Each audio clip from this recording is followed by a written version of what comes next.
betul.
صلوا على محمد وآل محمد.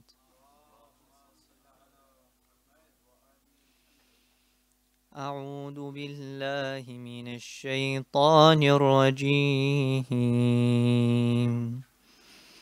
بسم الله الرحمن الرحيم. ألف لام ميم. الله لا إله إلا هو الحي القيوم.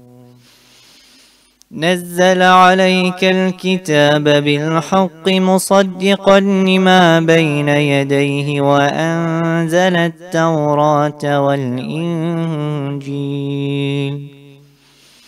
من قبل هدى للناس وأنزل الفرقان. إن الذين كفروا بآيات الله لهم عذاب شديد والله عزيز ذو انتقام. إن الله لا يخفى عليه شيء في الأرض ولا في السماء. هو الذي يصوركم في الأرحام كيف يشاء. لا إله إلا هو العزيز الحكيم. هو الذي أنزل عليك الكتاب منه آيات محكمات هن أم الكتاب وأخر متشابهات. فأما الذين في قلوبهم زيغ فيتبعون ما تشابه منه ابتغاء الفتنة وابتغاء تأويله وما يعلم تأويله إلا الله.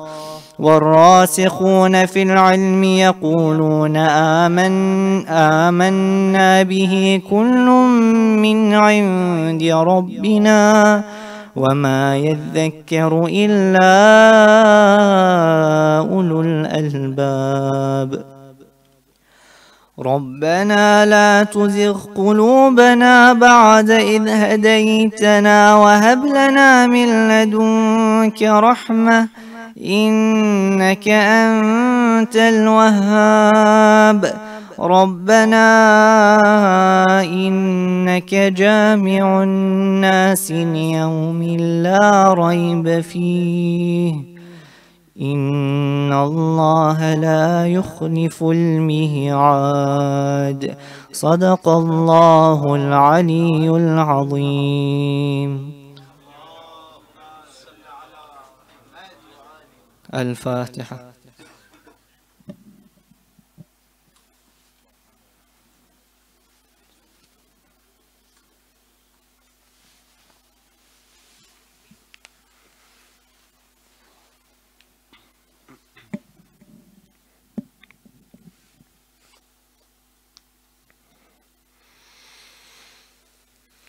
أعوذ بالله من الشيطان الرجيم. بسم الله الرحمن الرحيم. ياسين والقرآن الحكيم إنك لمن المرسلين على صراط مستقيم. تنزيل العزيز الرحيم لتنذر قوما ما أنذر آباؤهم فهم غافلون. لقد حق القول على أكثرهم فهم لا يؤمنون. إنا جعلنا في أعناقهم أغلالا فهي إلى الأذقان فهم مقمحون. وجعلنا من بين أيديهم سدا ومن خلفهم سدا فأغشيناهم فهم لا يبصرون وسواء عليهم أأنذرتهم أم لم تنذرهم لا يؤمنون إنما تنذر من اتبع الذكر وخشي الرحمن بالغيب فبشره بمغفرة وأجر كريم إنا نحن نحيي الموتى ونكتب ما قدموا وآثارهم وكل شيء أحصيناه في إمام مبين واضرب لهم مثلا أصحاب القرية إذ جاءها المرسلون إذ أرسلنا إليهم 2 فكذبوهما فعززنا بثالث فقالوا إنا إليكم مرسلون قالوا ما أنتم إلا بشر مثلنا وما أنزل الرحمن من شيء إن أنتم إلا تكذبون قالوا ربنا يعلم إنا إليكم لمرسلون وما علينا إلا البلاغ المبين قالوا إنا تطيرنا بكم لئن لم تنتهوا لنرجمنكم وليمسنكم منا عذاب أليم قالوا طائركم معكم أئن ذكرتم بل أنتم قوم مسرفون وجاء من أقصى المدينة رجل يسعى قال يا قوم اتبعوا المرسلين اتبعوا من لا يسألكم أجرا وهم مهتدون وما لي لا أعبد الذي فطرني وإليه ترجعون أأتخذ من دونه آلهة إن يردني الرحمن بضر لا تغن عني شفاعتهم شيئا ولا ينقذون إني إذا لفي ضلال مبين إني آمنت بربكم فاسمعون قيل ادخل الجنة قال يا ليت قومي يعلمون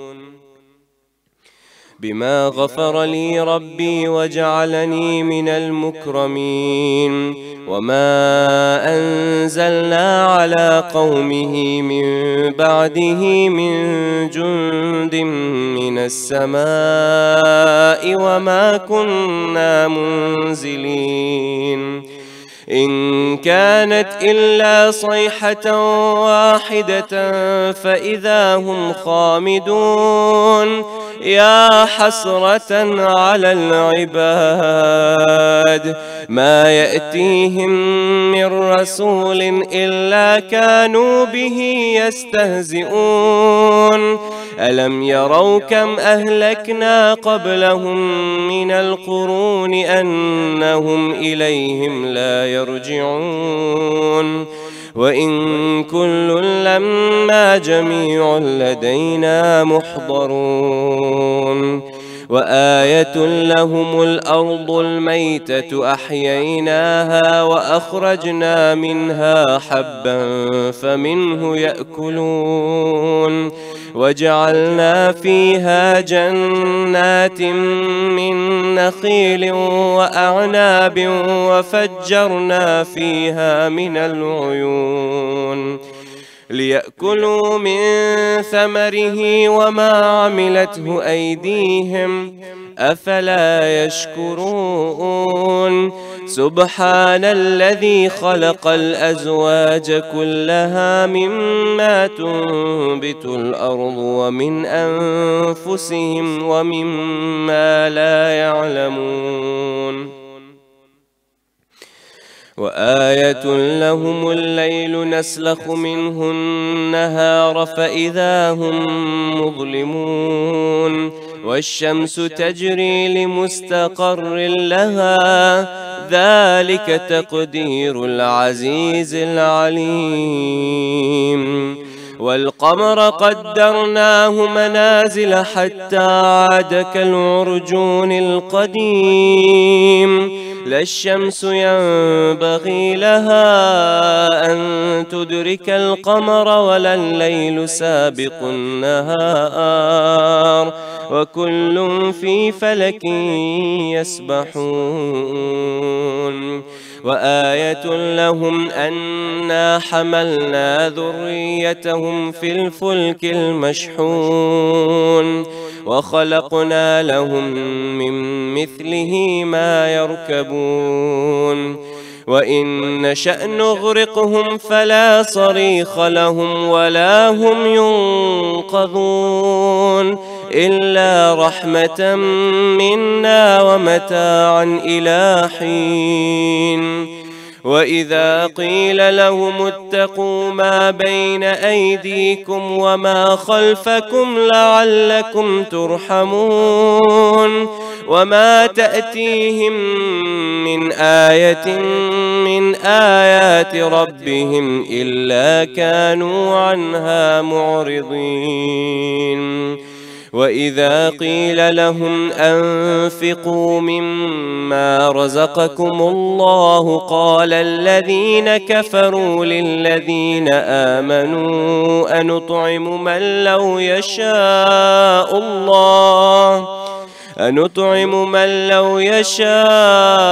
الله أطعمه إن أنتم إلا في ضلال مبين ويقولون متى هذا الوعد إن كنتم صادقين ما ينظرون إلا صيحة واحدة تأخذهم وهم يخصمون فلا يستطيعون توصية ولا إلى أهلهم يرجعون ونفخ في الصور فإذا هم من الأجداث إلى ربهم ينسلون قالوا يا ويلنا من بعثنا من مرقدنا هذا ما وعد الرحمن وصدق المرسلون إن كانت إلا صيحة واحدة فإذا هم جميع لدينا محضرون فاليوم لا تظلم نفس شيئا ولا تجزون إلا ما كنتم تعملون إن أصحاب الجنة اليوم في شغل فاكهون هم وأزواجهم في ظلال على الأرائك متكئون لهم فيها فاكهة ولهم ما يدعون سلام قولا من رب رحيم وامتازوا اليوم أيها المجرمون ألم أعهد إليكم يا بني آدم ألا تعبدوا الشيطان إنه لكم عدو مبين وأن اعبدوني هذا صراط مستقيم ولقد أضل منكم جبلا كثيرا أفلم تكونوا تعقلون هذه جهنم التي كنتم توعدون اصلوها اليوم بما كنتم تكفرون اليوم نختم على أفواههم وتكلمنا أيديهم وتشهد أرجلهم بما كانوا يكسبون ولو نشاء لطمسنا على أعينهم فاستبقوا الصراط فأنى يبصرون ولو نشاء لمسخناهم على مكانتهم فما استطاعوا مضيا ولا يرجعون ومن نعمره ننكسه في الخلق أفلا يعقلون وما علمناه الشعر وما ينبغي له إن هو إلا ذكر وقرآن مبين لينذر من كان حيا ويحق القول على الكافرين أولم يروا أنا خلقنا لهم مما عملت أيدينا أنعاما فهم لها مالكون وذللناها لهم فمنها ركوبهم ومنها يأكلون ولهم فيها منافع ومشارب أفلا يشكرون واتخذوا من دون الله آلهة لعلهم ينصرون لا يستطيعون نصرهم وهم لهم جند محضرون فلا يحزنك قولهم إنا نعلم ما يسرون وما يعلنون أولم ير الإنسان أنا خلقناه من نطفة فإذا هو خصيم مبين وضرب لنا مثلا ونسي خلقه قال من يحيي العظام وهي رميم قل يحييها الذي أنشأها أول مرة وهو بكل خلق عليم الذي جعل لكم من الشجر الأخضر نارا فإذا أنتم منه توقدون أوليس الذي خلق السماوات والأرض بقادر على أن يخلق مثلهم بلى وهو الخلاق العليم إنما أمره إذا أراد شيئا أن يقول له كن فيكون فسبحان الذي بيده ملكوت كل شيء وإليه ترجعون صدق الله العلي العظيم اللهم نور قلوبنا بنور القرآن اللهم زين أخلاقنا بزينة القرآن اللهم شرفنا بشرافة القرآن اللهم اشف مرضانا بشفاعة القرآن. اللهم ارحم أمواتنا بحرمة القرآن. اللهم ارزقنا زيارة المعصومين بالقرآن.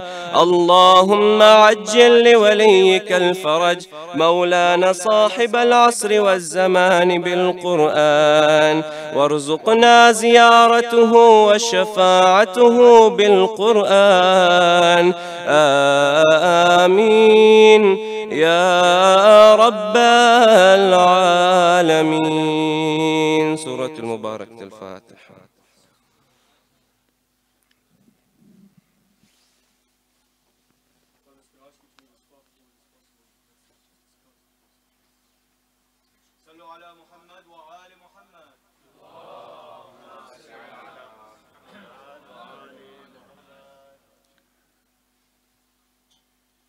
جل گیا سورج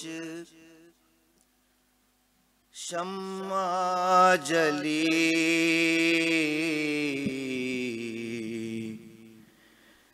ننھا میرا اصغر کہاں گیا رے؟ بانو پکاری ماں دل جلی،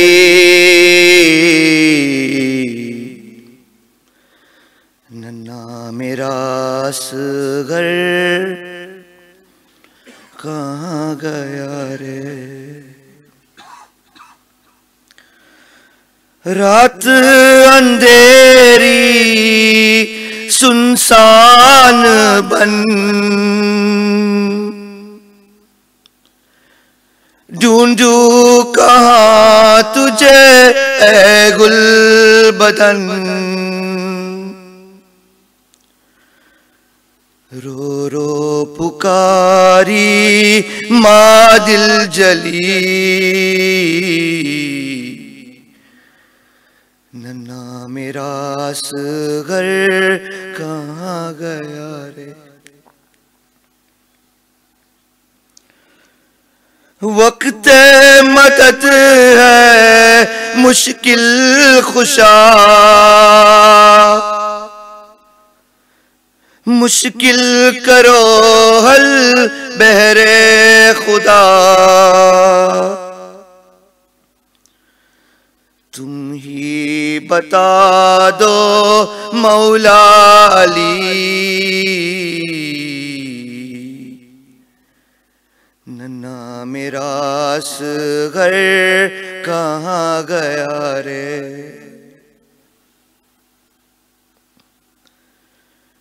جنگل میں کس جا تو کھو گیا، خالی ہے جھولا اے محل کا، کس کو جلائے اماں تیری، ننھا میرا اصغر کہاں گیا رے؟ یہ تو بتا دے اے حرملا، چھیدا ہے کیوں تو نے ننھا گلا، ڈوبی ہے خون میں ننھی کلی، ننھا میرا اصغر کہاں گیا رے؟ تیری زمین پر اے کربلا، گم ہو گیا ہے بچہ میرا، ڈھونڈ رہی ہوں گلی گلی، ننھا میرا اصغر کہاں گیا رے، ڈھل گیا سورج شمع جلی، ننھا میرا اصغر کہاں گیا رے۔ اور محمد و آل محمد صلوات۔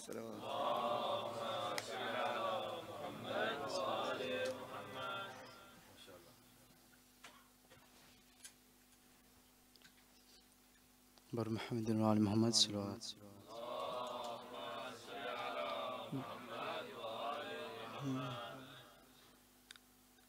قاسم تیری قربانی پہ رب کی رضا روتی رہی، قاسم تیری قربانی پہ رب کی رضا روتی رہی، تیری یتیمی دیکھ کر، تیری یتیمی دیکھ کر خاک شفا روتی رہی، قاسم تیری قربانی پہ رب کی رضا روتی رہی، ٹکڑے ہوا لاشا تیرا قاسم یتیم مجتبی، ٹکڑے ہوا لاشا تیرا قاسم یتیم مجتبی، ماتم کیا سادات نے کرب و بلا روتی رہی، قاسم تیری قربانی پہ رب کی رضا روتی رہی، رو رو کے کرتی تھی فغاں مارا گیا قاسم جوان، رو رو کے کرتی تھی فغاں مارا گیا قاسم جوان، کرب و بلا کے دشت میں ماں کی صدا روتی رہی، قاسم تیری قربانی پہ رب کی رضا روتی رہی، گورے سے جب قاسم گرا تقسیم جب لاشا ہوا، گورے سے جب قاسم گرا تقسیم جب لاشا ہوا، خیموں میں تھا ماتم بپا، آل ابا روتی رہی، قاسم تیری قربانی پہ رب کی رضا روتی رہی، فروا کے دل میں آس تھی دیکھوں گی قاسم کی خوشی، فروا کے دل میں آس تھی دیکھوں گی قاسم کی خوشی، گٹری میں لاشا دیکھ کر ماں کی دعا روتی رہی، قاسم تیری قربانی پہ رب کی رضا روتی رہی. پر محمد وآل محمد صلوات.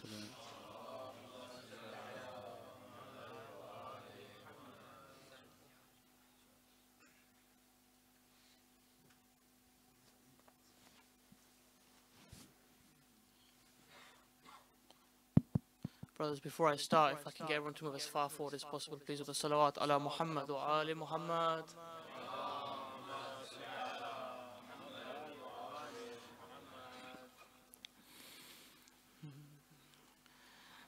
بازار شام آ گیا، بازار شام آ گیا، اکبر میرے جوان کس کو بلائے ماں،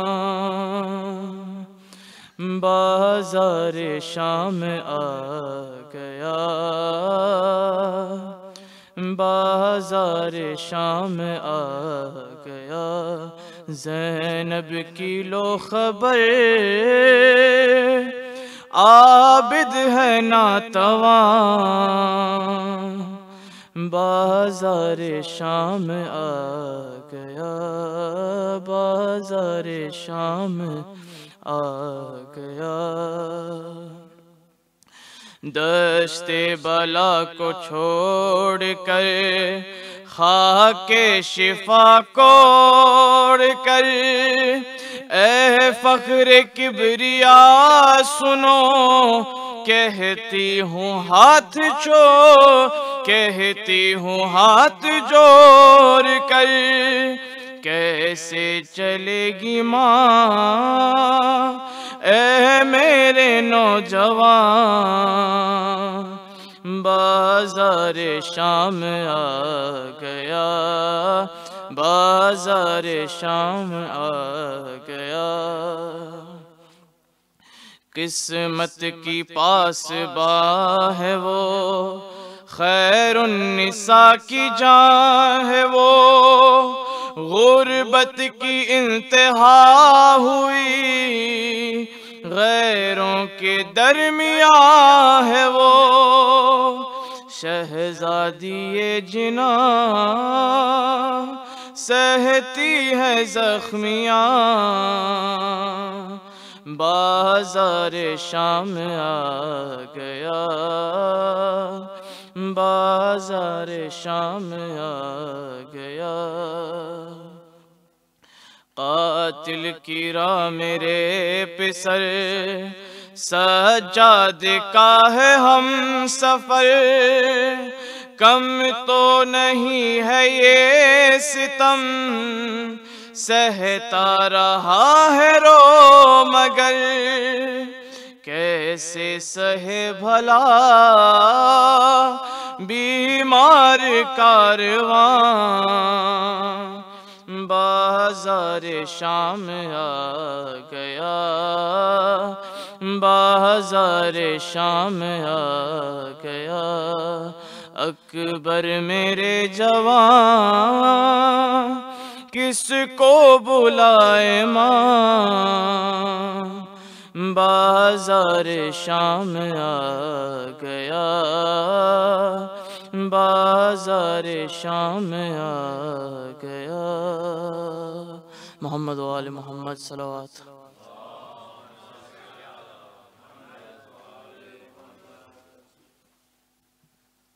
صلوا علی محمد و آل محمد.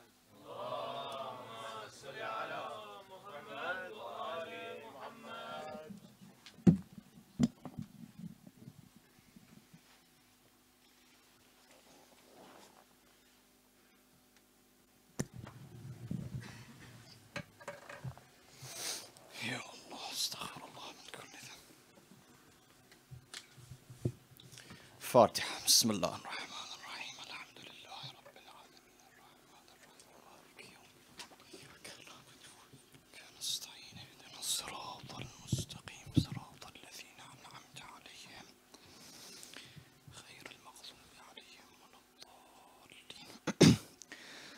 بسم الله الرحمن الرحيم والحمد لله رب العالمين بارئ الخلائق أجمعين باعث الأنبياء والمرسلين والصلاة والسلام على أشرف الخلائق أجمعين أبي القاسم محمد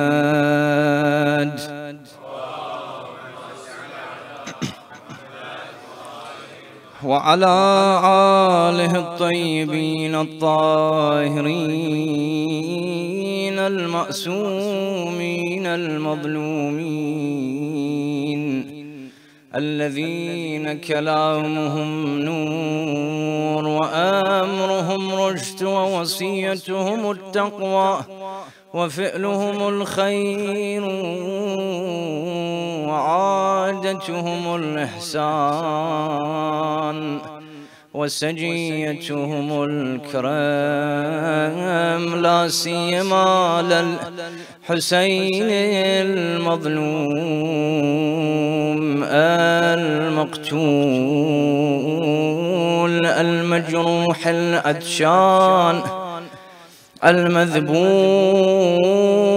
من القفا في يوم عاشوراء في أرض كربلاء بلا جرم ولا خطأ الذي غسله دم وكفنه رمال كربلاء مقطع الأعضاء مسلوب العمامة والرداء يا ليتنا كنا معكم فنفوز فوزا عظيما. اللهم صل على محمد. قال الله تعالى في كتابه الكريم بسم الله الرحمن الرحيم فاصبر كما صبر أولو العزم من الرسل صدق الله العلي العظيم. صلى الله على محمد وآل محمد.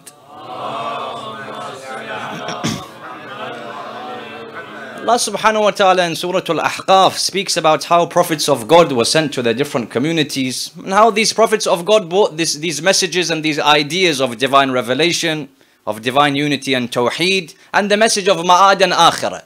Surah Al-Ahqaf then speaks about how a group of the jinn had once heard the recitations of Quranul Kareem from the Prophet of Islam Muhammad sallallahu alaihi wa sallam.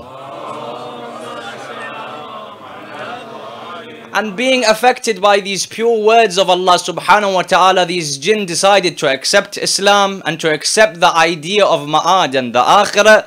And they told the Prophet of Islam that they would return back to the other jinn and propagate to them this idea of divine unity, divine justice, prophethood, infallibility and Ma'ad and Akhirah. It's then that Allah subhanahu wa ta'ala, when He speaks about how the kafirin and mushrikeen would react with the messages of the prophets of God, that Allah subhanahu wa ta'ala then reveals the last verse of Surah Al-Ahqaf, where He says, فَاصْبِرْ كَمَا صَبَرَ أُولُو الْعَزْمِ مِنَ الرُّسُلِ. Ya Rasul, have patience in the way that those prophets who are known to be Ulul Azm, or those of severe perseverance and strength, had patience. Analyzing this last verse of Surah Al-Ahqaf, the first issue that comes about is that this verse is directed to the Holy Prophet, and this verse contains a command.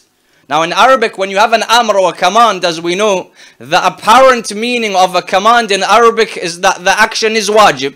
So if Allah subhanahu wa ta'ala says, Salli, pray, meaning that prayer is wajib on the mukallaf, on the insan. If Allah subhanahu wa ta'ala was to say stand, meaning standing up is wajib. So unless I have other indicators within that text that tell me that no, it is not wajib, I take a command to be wajib. In other words, it was wajib according to some for the Prophet of Islam to have patience at this moment in time. Here what some scholars then, some Muslim scholars came and discussed, they said that when a command and an amr is given, that means that that action previously wasn't being performed. So for example, if I said sit down, that means you are currently standing. If I said go to sleep, meaning you are currently awake. So likewise, they took this verse and said, Fasbir kama sabar. The Prophet of Islam is being told, have patience with the mushrikeen. Have patience with those people that reject you. Meaning, na'udhu billah, before this verse was revealed, the Prophet of Islam wasn't sahibus sabr.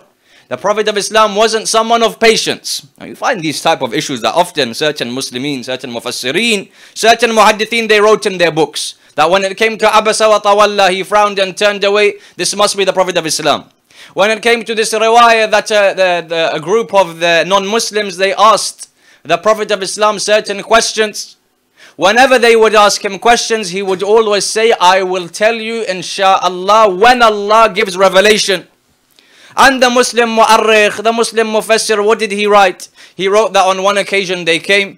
They asked him certain questions. He said, I will tell you tomorrow when wahy and revelation comes. And na'udhu billah, he forgot to say insha'Allah. Or how the Prophet of Islam on one occasion forgets his Salatul Fajr and has to pray qadha. Here likewise, when they took this verse, they said, it proves that a time had come where he didn't have patience, na'udhu billah, when he was angry, when, as you hear the riwayah, that Jibreel descends down and does this type of open heart surgery and removes a black dot, and after that the Prophet of Islam becomes infallible. Why did we get these type of issues? Why were these issues mentioned in the books of other ulama? Why did we disagree?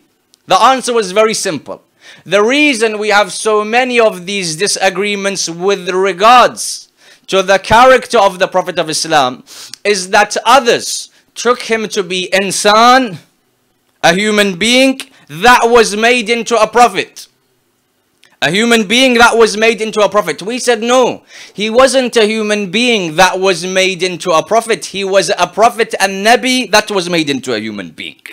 These are completely different. When you say that originally he is insan, that means he has nisyan and forgetfulness. That means he has anger. He doesn't have patience. He has all of these qualities. Allah took an insan and elevated the insan to nubuwah. No, Allah took nubuwah and elevated all of humankind, that he placed the last messenger in the form of a human being. When you understand this to be the essence of the Prophet of Islam, you don't have these ideas that first he doesn't have patience, then he is given patience. As for this issue about Allah sending a command, now the ulama, they discuss how a command can be given for different reasons. لِلْأَمْرِ دَوَائِ مُتَعَدِّدَ. So even today, you're about to go to sleep, مثلا. You're about to go to sleep and someone enters. Everything is ready. I've done wudu, I'm about to go to sleep. One of my family members enters and starts speaking to me. Now what happened to them in the middle of the night? They remembered something, they want to speak to me. 15 minutes passed, 20 minutes passed. After which they said, go to sleep. A command. You take this to be amr, command, go to sleep. But in actual fact, this isn't telling me to go to sleep. That person knows that previously I was already here trying to sleep. Rather, when that person says go to sleep, they are trying to tell you that now I'm going. So a command was given. The idea wasn't before this moment, he didn't have intention of sleep. No, the idea was to tell that person, now I'm going, do what you want. A command can come for different reasons. When it came to fasbir kama sabara, Ulul Azm min ar-rusul, have patience like Ulul Azm. What was the reason for this command? The reason was that the Prophet of Islam is qimmah, is the perfection of akhlaq and morals. As we know, he's always been patient with the disbelievers, patient with everyone. However, it wasn't known that this patience was in line with the pleasure and the will of Allah subhanahu wa ta'ala. So Allah says, I gave the command so that people understand that this patience that you find in my Habib was something which is in line with my will and my command. So if Allah subhanahu wa ta'ala didn't reveal this verse, someone could come and say, yes, he's being patient with the non-Muslims, but did Allah subhanahu wa ta'ala want this? So Allah subhanahu wa ta'ala gives a command. When this command was given, we were told that Allah subhanahu wa ta'ala saw the trials and tribulations that the Prophet of Islam goes through. Allah subhanahu wa ta'ala said, look, previous prophets of God, they went through trial and tribulation and they had issues. It ended up in them doing a dua. Whether you look at the life of Yaqub, whether you look at Yunus, whether you look at Nuh, all of them do a dua. Of what? Ya Allah, I'm tired of this qawm, these people, send your adhab and punishment. Allah subhanahu wa ta'ala, we were told in this verse, was saying, Ya Rasul, no matter what they do to you, please don't put your hands in dua. Because Allah subhanahu wa ta'ala never rejects the dua of a prophet of God or an infallible. Don't put your hands in dua to send them adhab. Rather have patience with them and continue to struggle to take them towards divine proximity. I.e., don't be like some of those previous prophets that did dua, and Allah subhanahu wa ta'ala had to send adhab and punishment on them fit dunya, in this world. This highlights, once I remember, a person came to me and says, every single time I open Quran al-Kareem, there's always a verse about adhab and punishment. So I don't know how he's opening it when every surah begins with Bismillah ar-Rahman ar-Rahim. But he says, whenever I open it, punishment, adhab. When a person looks in Quran al-Kareem, they find certain verses about Jahim, Jahannam, Nar, Saqar, Adhab, punishment, fearful God. And another place they open, they find ideas about the streams in heaven and have patience with the mushrikeen and have sabr with the mushrikeen. So sometimes the believer, he becomes baffled, confused. Should I have fear of Allah subhanahu wa ta'ala? Or should I have love for Allah subhanahu wa ta'ala? Why sometimes does Allah subhanahu wa ta'ala speak about love and mahabba and His mercy, and in another place He talks about the way in which their stomachs, mathalan, will be filled with fire? How do I understand my Lord? Should I love Him or fear Him? The idea comes that Allah subhanahu wa ta'ala was aware that if all of the verses are about love, you'll get these type of Sufis you have today. That why do I need to do any of the ahkam? Why do I need to pray? Why do I need to follow anything when Allah subhanahu wa ta'ala is so merciful? And if you just had verses of fear and adhab and punishment, then the true utensil of faith and belief isn't filled, because the utensil of iman is filled with love. How can I connect with my Creator when I just fear?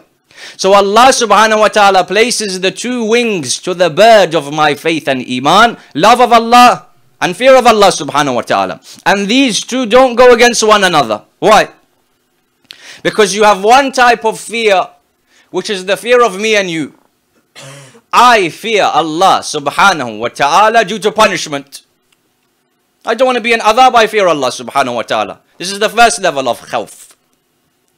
Another person, no, he who is one stage higher, closer to Allah subhanahu wa ta'ala, he fears Allah subhanahu wa ta'ala because he was given a certain bounty and ni'mah. So for example, someone was given the bounty and ni'mah of being able to wake up for Salatul Layl every single night.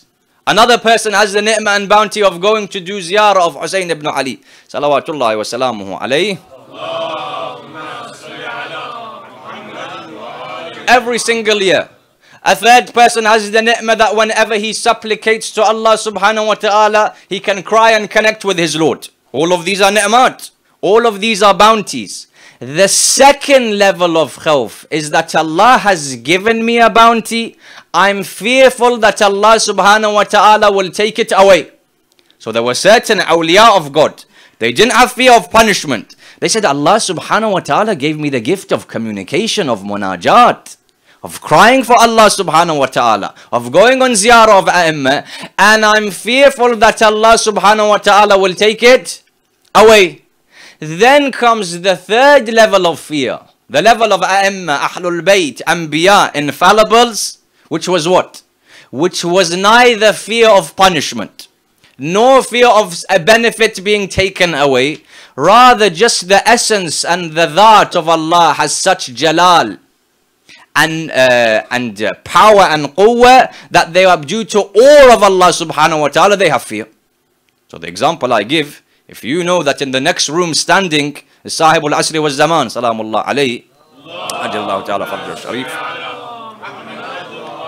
Naturally a person has fear. Even if they don't have fear of punishment or anything else, they have the fear of a presence of a certain individual. That person is senior, that person is older than me. This is the fear that a person should have with Allah subhanahu wa ta'ala. And this doesn't go against having love, for that fear is entwined with true love of that individual.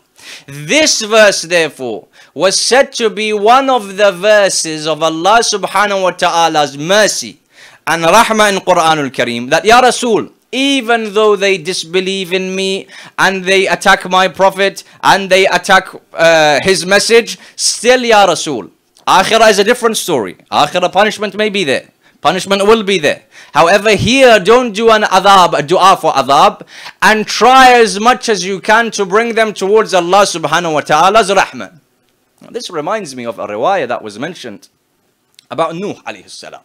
That as we know, when Nabiullah Nuh alayhi salam wa ala nabiyyina, after the flood takes place, the ark lands and stops in Mount Judi in Kufa. So we know that Nabi Nuh, where is he buried? When a person does ziyarah of Amir al-Mu'mineen, he says, وَعَلَى ذَجِيعَيْكَ آدَمَ وَنُوحٍ. Adam is on one side of Amir al-Mu'mineen, Nuh is on the other. So he spends his life after the flood in Kufa and he dies there. After the flood, when those 80 or so people, they come out of the ark and they begin to live their lives once again, Allah subhanahu wa ta'ala sends Jibra'il. فَعَبَطَ جِبْرَائِيل إِلَى النُّوحِ. Jibra'il descends down. He says Allah subhanahu wa ta'ala has a hukm, has an order. He says, what's the order of Allah subhanahu wa ta'ala? It says his hukm is that you make with your own hands a clay pot, how people do pottery. So take clay, mix it with water, and take your time and make a pot, a clay pot. Now he's not like me and you that Allah subhanahu wa ta'ala gives us a command. First I'll ask 10 questions, then I'll do it. Allah subhanahu wa ta'ala told me I'm going to do it. I'm not going to ask why. So he takes his hands. He begins to make this clay pot. And he's happy with what he's made at the end of the day. The product is good. He places it. Jibra'il comes down after a few hours. Allah orders you to take that pot and smash it into pieces. Again, no question why. Why did you tell me to make it and now break it? He breaks it into pieces. A few days later, Jibra'il comes down again. Habata marratan thaniya. He tells him to do the same thing. This time he's made it even better. Delicately, with care, beautifully. Again, Jibra'il tells him to break it. Again, he breaks it. Third time, fourth time, fifth time. After a certain amount of time, now he asks. But he doesn't ask in the way that I would ask, objecting to Allah. No, Allah, teach me the philosophy behind this action, so I can understand the ahkam. I can understand this order. Allah subhanahu wa ta'ala says, what's wrong, Nuh? Nuh says, Ya Allah, first you make me make it with my own hands so delicately I have a certain affinity and affection with it. Then when you make me break it into pieces, it's as if each piece of my heart also scatters. I have love for this. I've made it beautifully, slowly. Why do you make me do this? Allah says, Ya Nuh, you created a clay pot with your own hands. And when you break it, you feel pain. I created those human beings with my own, metaphorically. I created those human beings with my own hands. And you didn't think twice about sending the dua of adhab and punishment on them.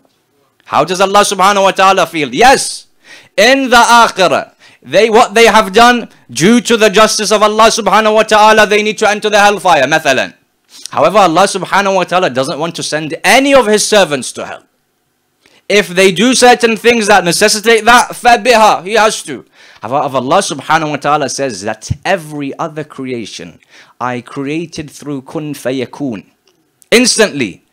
Best when I created the human being, I created him with my own two hands. Meaning what? Meaning slowly. Not physical hands. Slowly I created insan.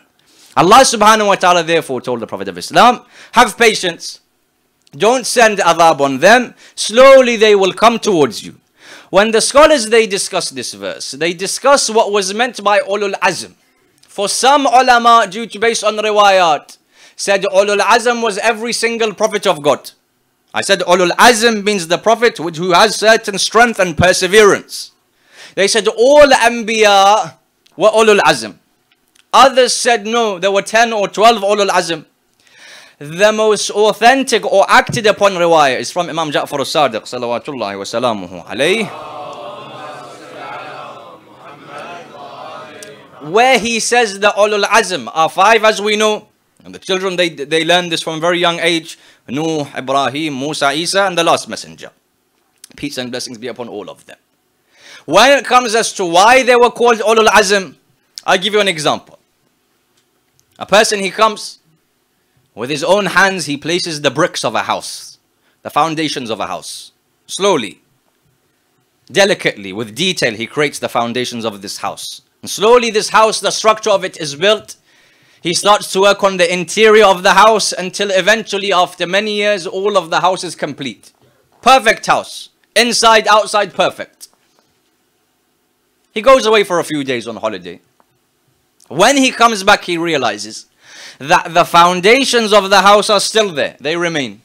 The inside, squatters entered. People entered without permission. They ruined everything inside the house. So then his son comes and says, don't worry.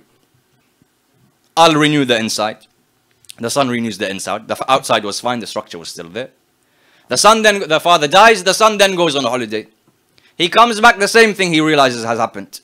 Again, then he dies, his son comes, he renews the inside. And this happens 4, 5, 6 times until one from the progeny of the original builder says, now I'm never going to leave this house alone. I have done the inside, the outside was there, the foundations were there. And now even if I do leave, I'll always make sure that there is someone standing on the doorstep. This is the mithal of Islam and Sharia. Allah subhanahu wa ta'ala sends one prophet of God. He comes. He brings Sharia. He brings Ahkam. When he leaves, the people come. They do inhiraf and deviation. They change the Sharia. The foundations of the religion remain. In the way that the foundations of the house are still there. The walls, the roof, everything is there. But that which is inside becomes different. So then Allah subhanahu wa ta'ala does what? He sends another prophet of God and a third and a fourth. Those prophets of God that were sent to change back the Sharia after it had been deviated were called Ulul Azm. Because the Sharia comes, people change it. Now a new prophet has to come to tell them, your previous Sharia that you're acting upon now, the changed one, isn't correct. Because that requires a difficult task, a lot of strength, a lot of power. They were known as Ulul Azm. And due to this, when the last messenger then leaves, he makes sure that even though I am leaving, there is always an infallible standing at the doorstep of this Islam. So that no one can now come and change this final Sharia. Ulul Azm, therefore, were said to be those who had to come and change the previously distorted Sharia that the people had distorted, and they were 5. Allah subhanahu wa ta'ala highlights this idea of sabr, or their patience. And we understand and we look at riwayat as to what was so special about the sabr of these individuals. For example, the riwayat speak about sabr being of different types. One type of patience is that Allah subhanahu wa ta'ala gives me a ni'mah. So I asked Allah subhanahu wa ta'ala, give me this bounty. Allah gave me that bounty. Through that bounty, I have to have patience. So for example, a person gets married. He asks Allah, Ya Allah, grant me offspring, grant me a child. Allah gives him a child. That requires patience to deal with the child, to take care of him. So one type of sabr came when Allah subhanahu wa ta'ala grants a bounty. Another type of sabr comes when Allah doesn't grant the bounty. So another person, he gets married. He asks Allah subhanahu wa ta'ala for a child. He's not given a child. That person also has to have patience. So the ulama discuss which is more difficult to bear. Having sabr and patience with a bounty, due to the bounty, or having sabr without the bounty, without the ni'mah. The answer comes, of course, sabr without a bounty is more difficult. Because at least when I was given the child, yes, I have to be patient with the child, but I can see the face of this son, of this daughter, of this child. I have the ni'mah that Allah gave me. But in the other case, Allah subhanahu wa ta'ala didn't give me the ni'mah, and I struggle waiting for it. So this was one type of sabr. The other types of sabr we are told, for example, sabr ala ta'ah, patience in obedience of Allah subhanahu wa ta'ala. Go to Hajj today, how patient you have to be. In Arafat, in Mina, in Muzdalifah, all of these you have to have patience. When a person is doing siyam, they have to have patience. This was sawm ala ta'ah. The second type was sawm ala al-ma'siyah, patience away from committing acts of disobedience. So staying away from sin also requires sabr and patience. But the third was the most difficult. So when we say Ulul Azm, these individuals who had the highest level of patience, the ascension of sabr and patience, it was because of this third one, which was sabr ala al-musibah. Patience in a tragedy. These prophets of God and the inheritors of this patience, Ahlul Bayt alayhimus salam, had to have the patience of the highest level when it came to this idea of sabr ala al-musibah. Now this itself is a very long discussion on this verse, but just to take one angle of it. What were the qualities of this patience? Why was it that, for example, I find the Prophet and his progeny having this highest level of sabr? Why? Because we have other prophets of God, they had patience. Why are Ulul Azm and the inheritor of this, or the Prophet of God and these Ulul Azm, why did they have this higher level of patience? To understand this, why there was a difference between these five and the Ahlul Bayt and others, comes a riwayah. We are told that after the shahada of Imam Hussein salawatullahi wa salamuhu alayhi, when Waqi'atul Harra takes place, Waqi'atul Harra being that time when Yazid, he orders 3 of the 4 walls of the Kaaba to be destroyed. He orders animals to urinate, ajallakumullah, next to the grave of the Prophet of Islam. Many people are killed. All types of atrocities would take place.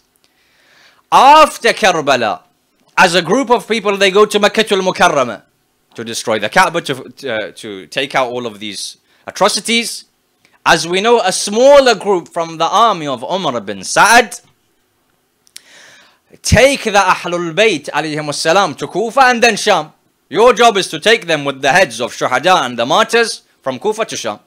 In this small group of army, the battalion, we have an individual by the name of Muslim, who's the head of this small group, and someone by the name of Ibn Numayr. Now some have read his name as Hussein, but not Hussein. Hussein with a Sad. And some have read it as Hasin ibn Numayr. Ala kulli hal ibn Numayr. Ibn Numayr is that individual who is a companion of the Prophet of Islam. Yet on the 10th of Muharram, he is one of the individuals that shoots an arrow at the chest of Aliyun al-Akbar salamullah alayh. And he was one of those individuals that would pelt his stones and spears and arrows on Imam Hussein. Even though previously he's a companion, a recorder of wahy and revelation. This group, we are told, history tells us, they would go after Karbala. They take Sayyid al-Sajjad, Zainab, al-Kulthum alayhimus salam. Muslim on the way dies, the head of this army. So who becomes the head? Ibn Numayr. Ibn Numayr says we would take them. All of the atrocities took place. After we would drop them to Sham, we would then go to Makkatul Mukarramah and we would help in all of those atrocities taking place. Yet no one is able to respond to what we do. No one is able to fight back for one reason. So I come and I, for example, kill this person's child or his brother or his cousin or his sister, and he doesn't do anything. He doesn't retaliate. Why? The reason was Yazid. People know that when Yazid ibn Muawiyah is alive, no matter what they do, if we respond, Yazid kills all of our family. So Ibn Numayr says all of the atrocities that took place. When all of the atrocities took place, a time comes then a few years later, when Yazid dies. Now again, there is different reports as to how Yazid is killed. One of them being is that Yazid has a monkey that he used to place on the minbar. That monkey one day takes a stick and beats Yazid to death. Once Yazid dies, now it's dangerous for people like Ibn Numayr. Now people will fight back. So as soon as he hears in Medina at the time that Yazid has died or been killed, he goes, he runs. He flees from Medina going towards Syria and Sham, which has always been a stronghold for Bani Umayyah. But he knows that there's different ways that a person can leave Medina. A person can leave Medina from the main route. A person can leave Medina from the quiet roads. He decides to go out from the quiet road so that no one can recognize him. As he's traveling, he sees that there are 2 tents in front of him. He says, I was hungry, I was thirsty, I wanted to rest. When I saw that there are 2 tents, I realized that this must be a family. Because if there were more tents and more camels, for example, it would be an army or anything. It's a family. Now, there's no Google, Facebook that they know what I look like. How do they know who Ibn Numayr is? No internet. He says, I'll go. They ask me my name, I'll say something else. He enters in. He asks his permission to enter. He says, the person who was the head of this tent came out, and this is the worst person I could see at that time. Because in front of me was Sayyid al-Sajjad. Sayyid al-Sajjad, a few years later, I said, فَاسْبِرْ كَمَا صَبَرَ أُولُو الْعَزْمِ مِنَ الرُّسُلِ. The prophets of God and their inheritors, why did they have this? What was the higher level of patience that they have? He says, I saw Zainul Abidin in front of me. I didn't say anything. Sayyid al-Sajjad said, oh Arab, salamun alaykum. I stopped. I said, if he realized who I was, he would have told me, he would have addressed me by my name. He said, oh Arab. That means that maybe Sayyid al-Sajjad doesn't recognize me. So I said, wa alaykum as-salam, do you have any space for a traveler to, can you be my host? Sajjad alayhi salam empties out all of his tents. Takes the women into another tent, the children into another tent. He feeds Ibn Numayr. He gives him water. He allows him to rest. He says, sleep.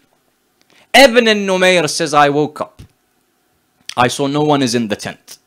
I said, this is the best time for me to leave before Sayyid al-Sajjad recognizes me. As I was leaving, I come out from the back way of the tent, when suddenly I see Zainul Abidin in front of me. Sajjad says, have you rested? Did you eat? Ibn Numayr says, when I saw Sayyid al-Sajjad asking me these type of questions, I was unable to bear it. I said, Ya Zainul Abidin, have you forgotten me? Did you not recognize me? What was the answer of Sayyid al-Sajjad? Sayyid al-Sajjad says, how could I ever forget a person like you? What do you mean, have I forgotten you? How could I ever forget that person that shoots arrows at the chest of my brother and my father? Straight away, Ibn Numayr says, if you knew who I was, why didn't you retaliate? What is the sabr of these individuals? The sabr of these individuals is that Allah has given them the reins of the takween and all of this world in their hands. That if they wish, the malaika would come to help them. If they wish, Allah subhanahu wa ta'ala would send punishment at that time. Yet due to certain hikam and wisdom of Allah subhanahu wa ta'ala, they put away their own desires and put in front of them the desire and the pleasure of Allah subhanahu wa ta'ala. Listen to the response of Sayyid al-Sajjad.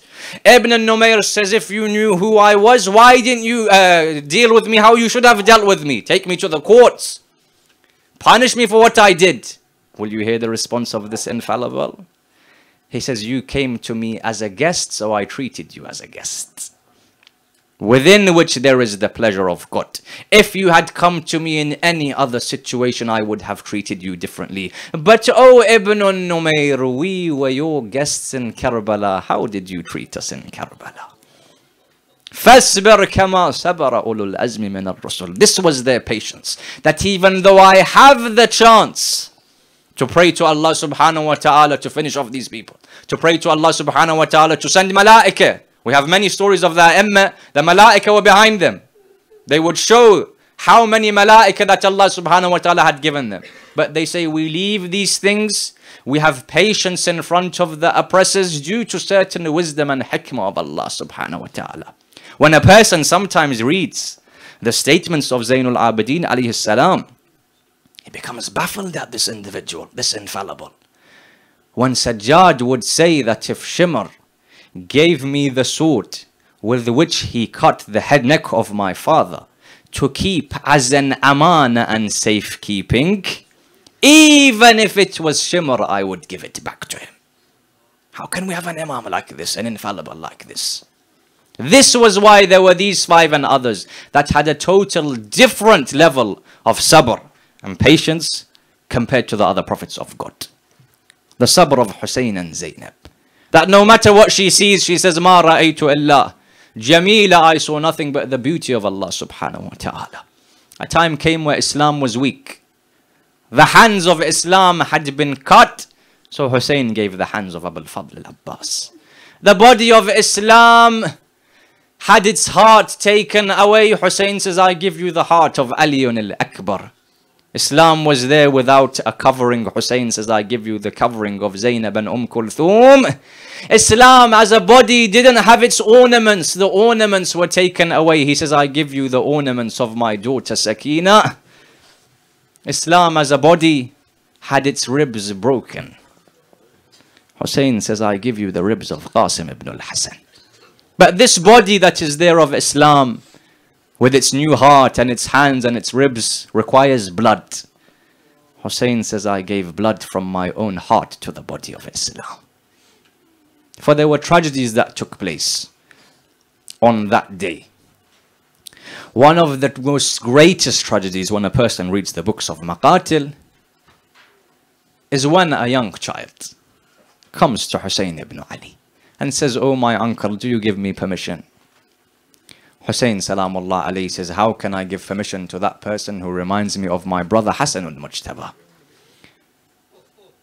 Eventually, when he is given permission, they say that Imam Hussein cries so much at Qasim ibn al-Hasan about to leave that he faints and falls on the ground. Why?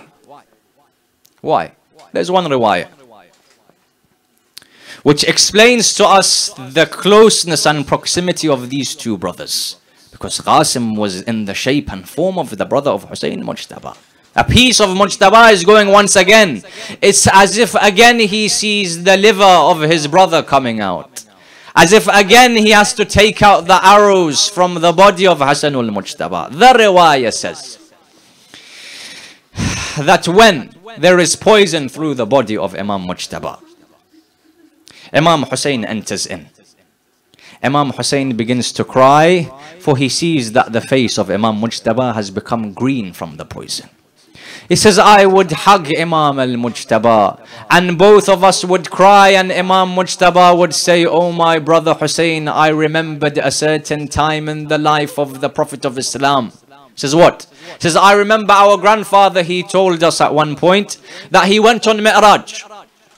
When he goes on Mi'raj, at the highest stations of the heaven, he sees two palaces, each the same size, one next to another. He sees one is green in color, the other is red. Marhum Shushtari mentions this riwayah from Bihar. One is green and one is red. So he asks, what are these two palaces? So Jibreel says, the red one is the palace of Hussein, and the green one is of Mujtaba. But naturally, the Prophet of Islam asks, why is one green and the other is red?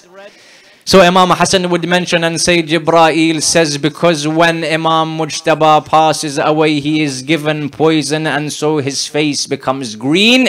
Allah subhanahu wa ta'ala gifts him with a green palace. وَأَمَّا حُمْرَةُ قَصْرِ الْحُسَيْنِ.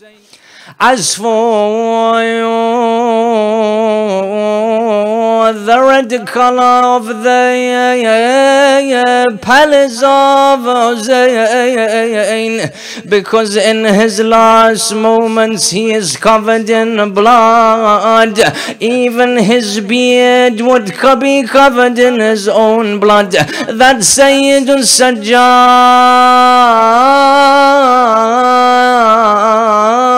would say that not even the size of one dirham remained on the body of my father without wounds.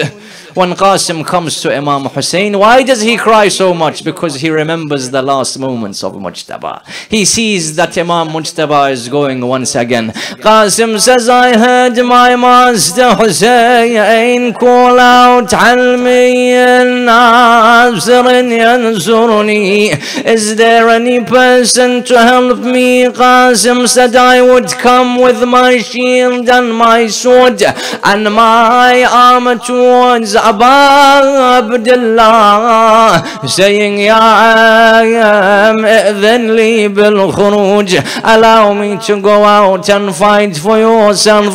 Hussein would say, how can I allow that person who reminds me of my brother to go? Qasim would go back into the tents towards his mother and say, my uncle Hussein doesn't give me permission. The riwayah says she would then take out the small parcel. She would begin to open it and she gives it to Qasim. Qasim would read saying, Ya bunayya, oh my son, listen to the words of Imam Mujtaba. He says, إذا وجدت أمك غريبا وحيدا فريدا. If you find your uncle all alone, thirsty, without anyone to help him, give your life for your uncle. Qasim would take this and run towards Abu Abdullah.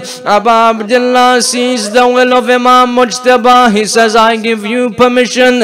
Qasim then would come to the horse, but as Qasim didn't reach the age of bulugh, his feet wouldn't then be able to get to the saddle. Hussein says, I took his body, I placed him on the horse, and he would go towards the battlefield. And then as he was there, Umar bin Saad would see Qasim, the son of Mujtaba. Umar bin Saad would order someone to come from the back and strike the head of Qasim. Qasim falls on the ground. The horses run from right to left. Qasim then calls out, Assalamu alayka ya am ya Aba Abdullah. My last salam to you. My uncle Hussein comes running. Hussein takes the body of Qasim. As he is bringing the body of Qasim back to the tents, the riwayah says the feet of Qasim would then drag onto the ground. I say, oh Qasim, before you are killed, you are short that you are unable to reach the saddle of the horse. Now your feet are dragging on the ground. What has happened to Qasim? Someone would say, do you not know? For there are 3 individuals who've had their ribs broken from Ahlul Bayt. The first was that woman who places one hand on the wall and another on her broken ribs, saying, Mada ala man shamma turbat Ahmadin alla yashum mada zaman ghawaliya subat alayya masaibun law annaha صبت على الأيام سرنا لياليا. The first to have their ribs broken was Zahra, who would say, whenever I breathe I feel a pain in my chest. This was the first to have their ribs broken, that she would say, Fidda Khudini, take me, for Muhsin has left this world. And the second was mentioned by one of the poets, who says, Atarai فجيئا بأمذ من تلك الفجيئة. Hussein Hilli, addressing Sa'ib Zaman, says, will you find any greater tragedy than this tragedy? حيث الحسين على الثرى خيل العداء تحنت ذلوء. When Hussein's body is on the ground of Karbala, and the hooves of the horses crush the ribs of Hussein. He is the second to have his ribs broken, and the third. Don't you know that when Qasim falls on the ground and the horses go right to left, they would crush the body of Qasim? But I say, Ya Hussein, there is a difference between the way in which the hooves crush your body and the way in which the body of Qasim is trampled. For when the hooves crushed your ribs, you were not alive.